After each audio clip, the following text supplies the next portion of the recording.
إِنَّ الصَّفَا وَالْمَرْوَةَ مِن شَعَائِرِ اللَّهِ ۖ فَمَنْ حَجَّ الْبَيْتَ أَوِ اعْتَمَرَ فَلَا جُنَاحَ عَلَيْهِ أَن يَطَّوَّفَ بِهِمَا ۚ وَمَن تَطَوَّعَ خَيْرًا فَإِنَّ اللَّهَ شَاكِرٌ عَلِيمٌ إِنَّ الَّذِينَ يَكْتُمُونَ مَا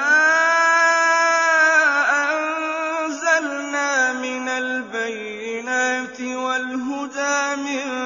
بَعْدِ مَا بَيَّنَّاهُ لِلنَّاسِ فِي الْكِتَابِ أُولَٰئِكَ يَلْعَنُهُمُ